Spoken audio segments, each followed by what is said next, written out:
Nagsagawa ng pre-disaster risk assessment ang mga miyembro ng Cagayan Valley Regional Disaster Risk Reduction and Management Council o CVDRRMC para sa nalalapit na barangay at sangguniang kabataan election ng BSK 2023 at undas noong 24 na Oktubre taong kasalukuyan. Pinangunahan ito ng Regional Director Leon D. G. Rafael ng Office of the Civil Defense o OCD Region 2 kung saan kanyang pinasalamatan ang lahat ng mga miyembro sa pakikiisa sa pagbabantay sa kapayapaan at kaayusan ng mga nasabing aktibidad. Isa-isa namang nagbigay ang mga miyembro ng council ng kanilang ginawang paghahanda para sa nalalapit na halalan at undas.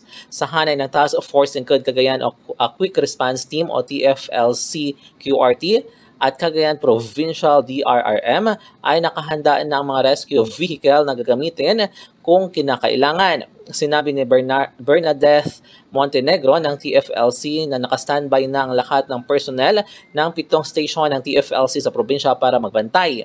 Samantala, pinayuhan naman ni Engineer Romeo Ganal ng Northern Luzon Pag-asa Regional Services Division ang publiko na madala ng payong o panangga sa ulan dahil posibleng makaranas ng pag-ulan sa mga susunod na araw dahil sa mairal na amihan. Mula dito sa Cagayan, MJ de la Cruz para sa Radyo Alternatibo, Balita Nationwide.